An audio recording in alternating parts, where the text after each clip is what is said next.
Pouco depois de a aliança ter sido feita entre Abraão e Deus, Gênesis 18, nos diz que o Senhor visitou Abraão pessoalmente, na forma de 3 homens, em sua casa, perto das grandes árvores da memória. Ao ver esses 3 homens, pareceria que Abraão reconheceu esses 3 homens como uma manifestação física do próprio Deus, e saiu ansiosamente de sua tenda para cumprimentá-los. Ele disse aos homens que ele interpretava como Deus que desejava oferecer-lhes hospitalidade, lavando-lhes os pés e fornecendo-lhes algo para comer, para que pudessem ser revigorados quando eles retomaram sua jornada. Os homens ou Deus concordaram, e Abraão correu até sua esposa Sara para preparar alguma comida para seu senhor.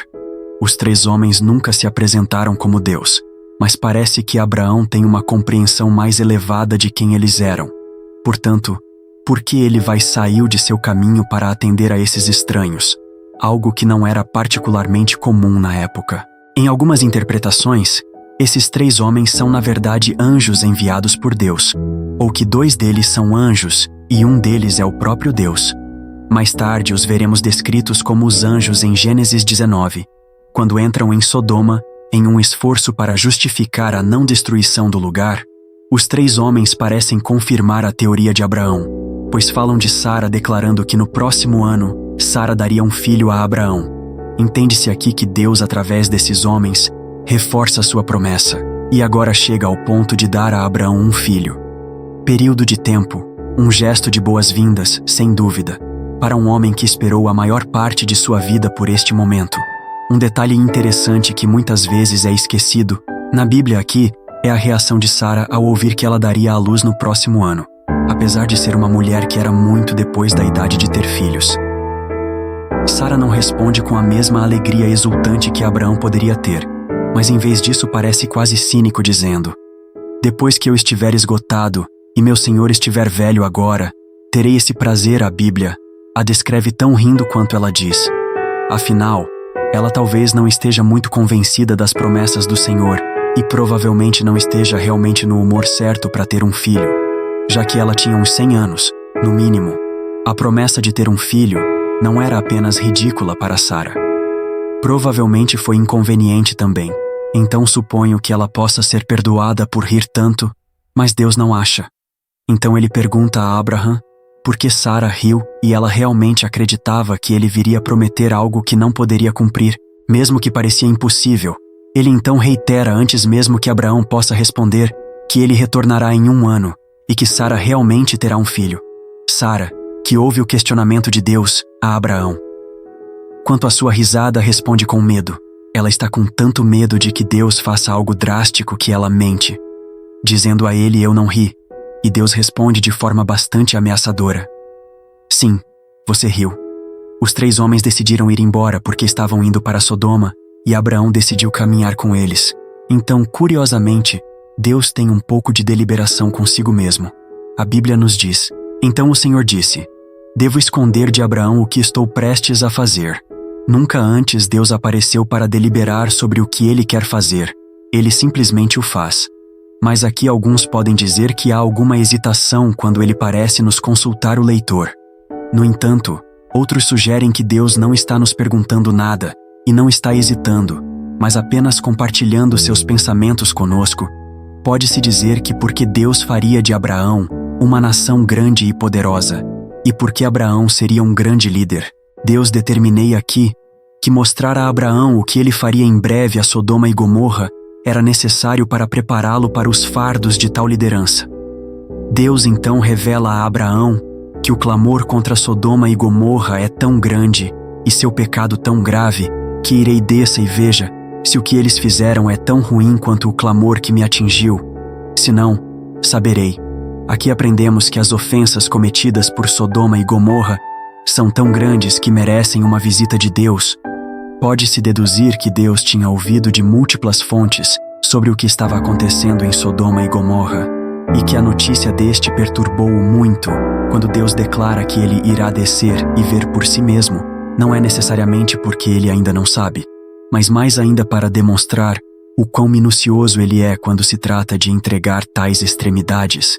Basicamente, antes de explodir a cidade que ele garante que eles violaram suas regras, os 3 homens ou 3 anjos foram para Sodoma, mas Abraão permaneceu diante do Senhor, onde ele realmente desafiou o plano de Deus e sua integridade, dizendo: Você varrerá os justos com os ímpios, e se houver 50 pessoas justas na cidade, você realmente a varrerá, e não poupará o lugar por causa de 50 pessoas justas nela. Longe de você fazer tal coisa para matar os justos, com os ímpios tratando os justos, e os ímpios igualmente longe de você. O juiz de toda a terra não fará o que é certo. Então vemos aqui que Abraão é bastante audacioso em seu questionamento ao Senhor. Você pode dizer que ele procura lembrar a Deus de sua própria natureza e princípios, e argumenta que os poucos o bem não deve ser punido pelos pecados de toda a nação. Abraão aqui mostra que ele passou a acreditar em Deus como o mais justo, sendo um juiz puro que é incapaz de tomar uma decisão injusta, e por isso fica consternado com a ideia de Deus destruindo uma cidade sem primeiro resgatar aqueles que não fizeram nada de errado. Também é louvável que Abraão mostre compaixão pelo povo de Sodoma e Gomorra, ao pedir ao Senhor que poupe aqueles que são puros de coração, especialmente considerando que eles eram virtualmente estranhos. E seus dizeres são realmente bem-sucedidos porque Deus realmente atende ao pedido de Abraão, dizendo-lhe que, se eu encontrar 50 pessoas justas na cidade de Sodoma, pouparei todo o lugar por causa deles.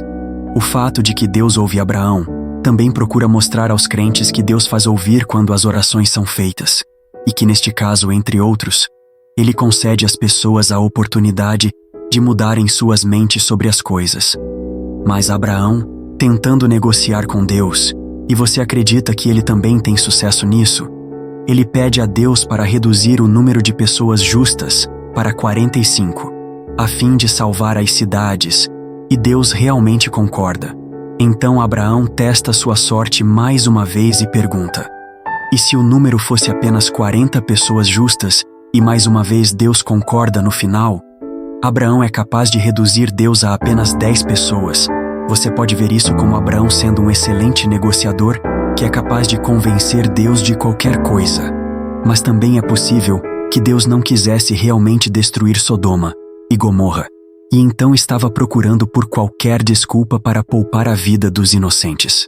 Além disso, você também pode dizer que Deus estava testando a capacidade de liderança de Abraão, e para ver se Abraão tinha coragem de pedir mais, algo que ele certamente precisaria fazer se quisesse ser um grande líder.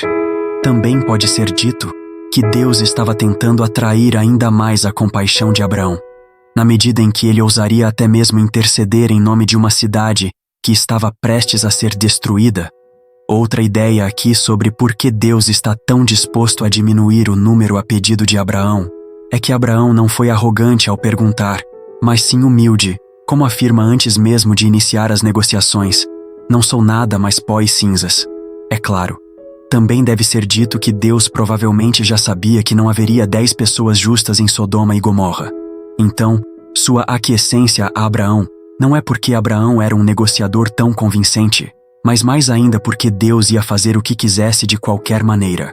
E então ele faz Gênesis 19, tão apropriadamente chamado Sodoma e Gomorra destruídas, praticamente nos revelam desde o início que 10 almas inocentes não foram encontradas nas cidades.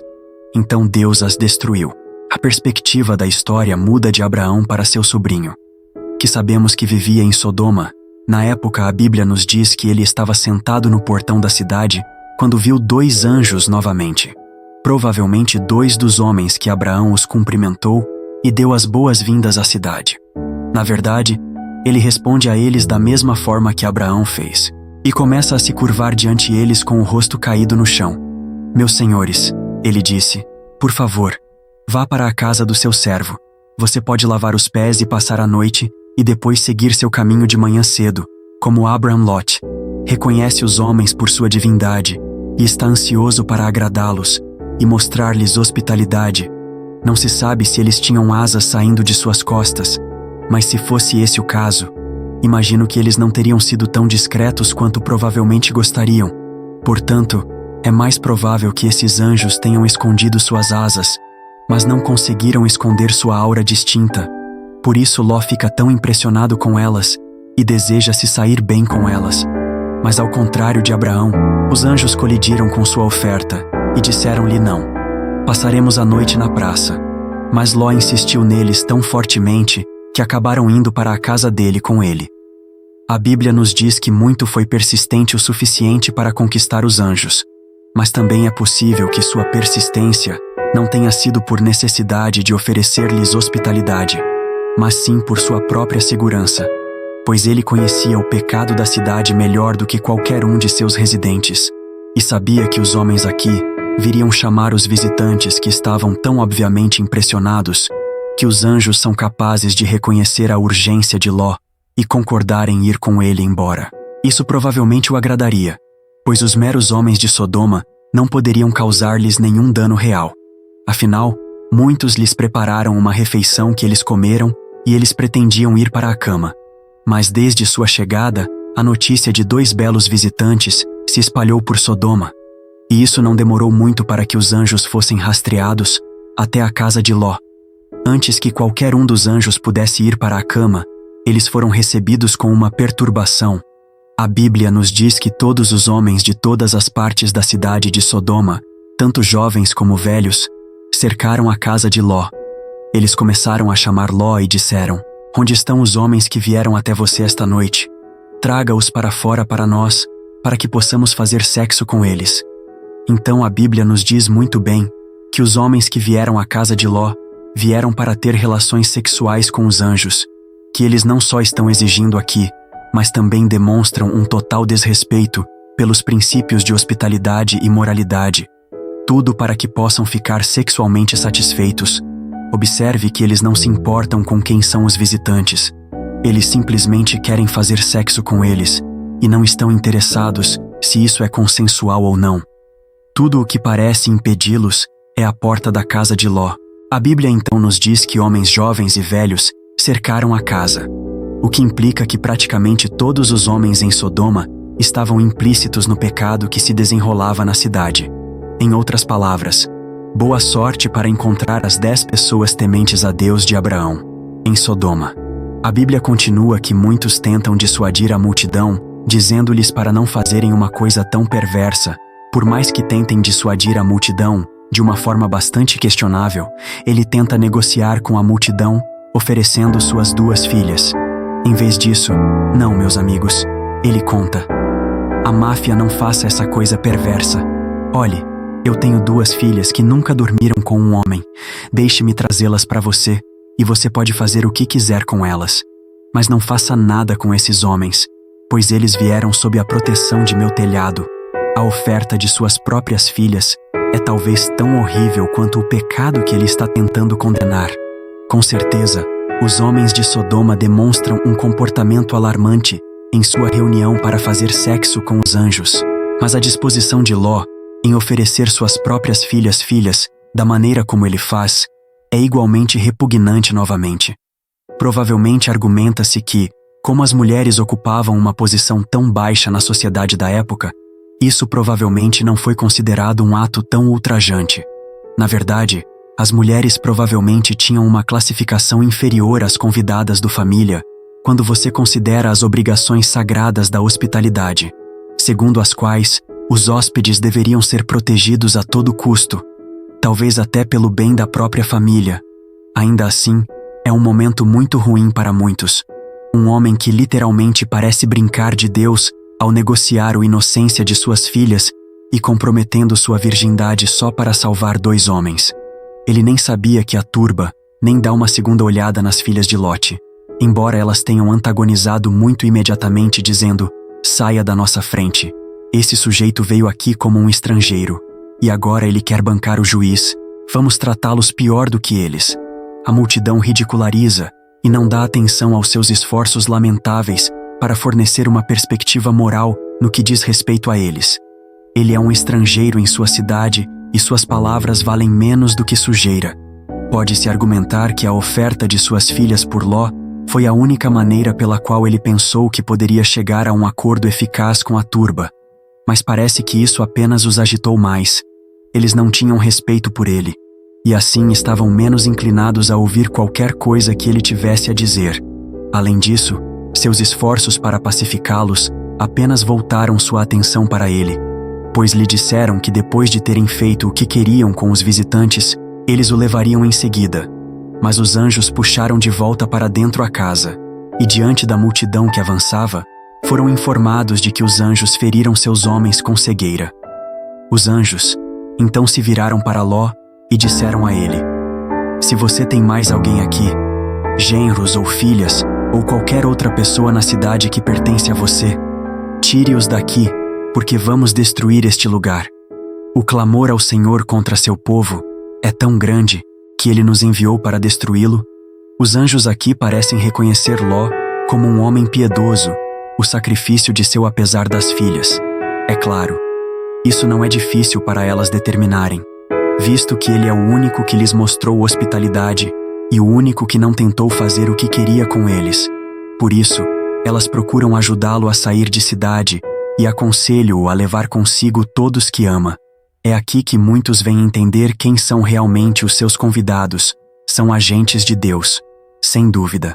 E talvez mais urgentemente o que pretendem fazer aqui, a gravidade da situação, pesou muito quase imediatamente. E ele começou a perguntar aos seus genros, aqueles que estavam prometidos em casamento às suas filhas, deixassem a cidade com ele, porque Deus estava prestes a destruí-la em detrimento delas. Embora os genros pensassem que ele estava brincando, e por isso não foram com ele pela manhã, os anjos pediram a muitos que se apressassem e partissem, pois a destruição era iminente. Isso nos leva a crer que muitos realmente passaram algum tempo tentando salvar as pessoas, ou pelo menos convencê-las de que Deus estava prestes a destruir a cidade e que deveriam fugir. Mas infelizmente, parece que todos adotaram a mesma atitude que aqueles genros rindo dele ou descartando-o como louco no final. Aprendemos que Ló sai com apenas sua esposa e suas 2 filhas, apenas 4 pessoas, em oposição aos 10 esperançosos de Abraão. Também temos algumas dicas sobre o processo de pensamento de Ló nesta seção, e pode-se argumentar que muito não queria sair de Sodoma, e que muito do seu coração estava na cidade.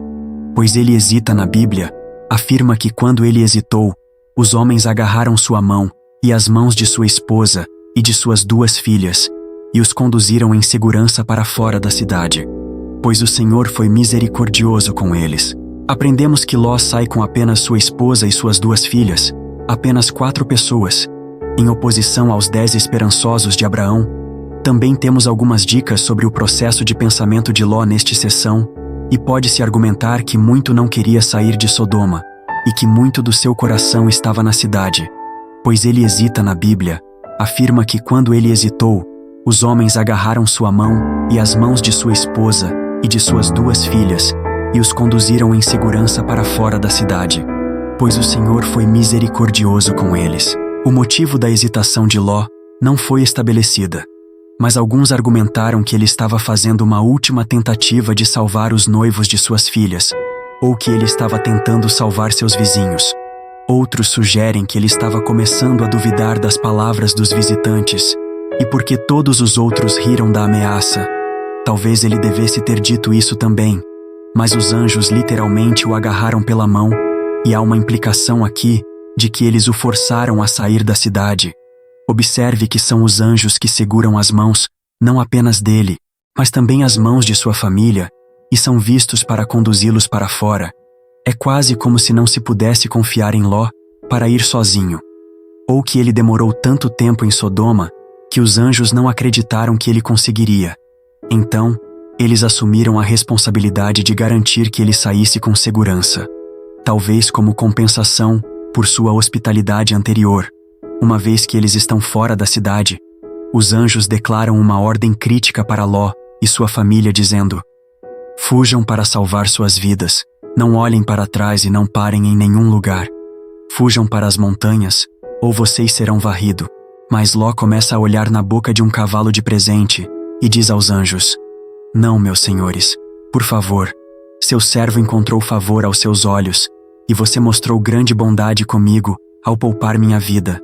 Mas não posso fugir para as montanhas neste desastre. Vai me alcançar e eu vou morrer. Olhe, aqui é uma cidade perto o suficiente para correr. E é pequena. Deixe-me fugir para ela. É muito pequena, não é? Então minha vida será poupada. Uma ideia aqui é que muitos não tinham fé de que os anjos e nem Deus realmente sabiam o que estavam fazendo, em termos da destruição de Sodoma e Gomorra.